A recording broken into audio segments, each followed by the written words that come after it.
আমি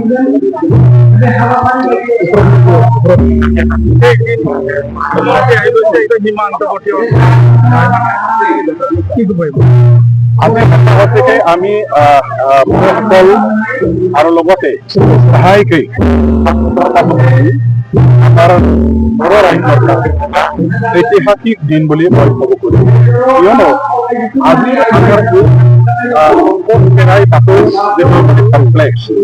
ইয়াৰ কাৰণে অসম চৰকাৰৰ পৰা আহি মাননীয় মুখ্যমন্ত্ৰী ডাঙৰীয়া দেৱে আমাৰ বাথৌ কেৰাইৰ কমপ্লেক্সৰ উন্নয়নৰ কাৰণে 50 কোটি টকাৰ এটা মানে ডেভেলপমেণ্টৰ আঁচনি তেখেতে ঘোষণা কৰিলে, গতিকে আধাৰশিলা স্থাপন কৰিলে আৰু বিজেপি চৰকাৰ অসম চৰকাৰ যৌথভাৱে মিলি পেলাই অনাগত দিনবিলাকত বাথৌ কেৰাইৰ এই কমপ্লেক্সৰ যিটো আমাৰ আজি উলিওৱাৰ কাৰণে আমাৰ পূজাস্থল আমাৰ উপাসনা স্থল এইটো ডেভেলপ কৰিবৰ কাৰণে সৌন্দৰ্যতা আনিবৰ কাৰণে এইটো ঐতিহাসিক এটা স্থান হিচাপে গঢ়ি তুলিবৰ কাৰণে ধৰ্মৰ এটা পবিত্ৰ স্থান হিচাপে গোটেই বিশ্বৰ মানুহবিলাকে আহি পেলাই ইয়াত যাতে পূজা উপাসনা কৰিবৰ কাৰণে সুবিধা হয়, এই গোটেই দিশটো চাই মেলি যৌথভাৱে অসম চৰকাৰ বিজেপি চৰকাৰৰ পৰা কাম কৰিবৰ কাৰণে ডেভেলপ কৰিবৰ কাৰণে যিটো দায়িত্ব লোৱা হ'ব বুলি ঘোষণা কৰিলে সেইটো আমাৰ কাৰণে অতিকৈ মানে সৌভাগ্যৰ কথা, অতিকৈ আনন্দ।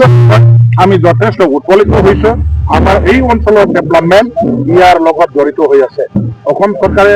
চৰকাৰৰ আমাৰ আজি মুখ্যমন্ত্ৰী ডাঙৰীয়া দেৱে ইয়াত আহি পেলাই নিজে যথেষ্ট মানে সুখী হৈছে, যথেষ্ট সন্তুষ্টি প্ৰকাশ কৰিছে। তেখেতে বিভিন্ন হাতত মানে 5টা-6টা ব্যস্ততা প্ৰগ্ৰাম থকা সত্ত্বেও আজি এই ৰাতিপুৱাৰ ভাগত আমাৰ অঞ্চলত পদাৰ্পণ কৰি ইয়াত ভৰি দি পেলাই তেখেতে যিটো বাথৌ ধৰ্মৰ প্ৰতি শ্ৰদ্ধা সন্মান যিটো যাচিলে, এই অঞ্চলত বসবাস কৰা বড়োসকলৰ ধৰ্মৰ প্ৰতি তেখেতে যিটো সেৱা আগবঢ়ালে, আমাৰ বুঢ়া বাথৌ আমাৰ বাথৌ চালি পূজা কৰিলে আমাৰ ডাঙৰ বিষয়। আজি আমি ধন্য হৈছোঁ, আমি নিজকে ভাগ্যৱান ব্যক্তি বুলি ধৰি লৈছোঁ। গতিকে আমাৰ মুখ্যমন্ত্ৰী আহি পেলাই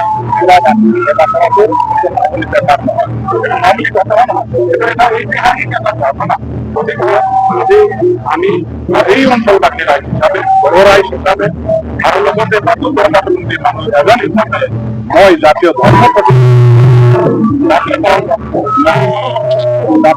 হয় বাথৌ ধৰ্ম মানে সমান ব্যৱস্থা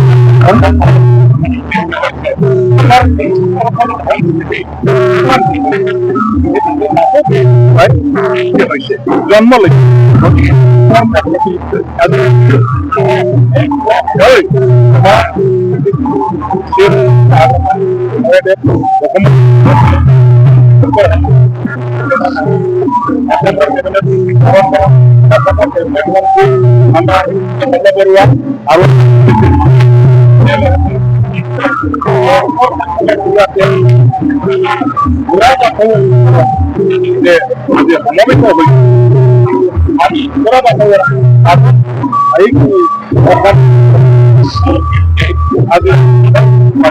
সমৰ্থন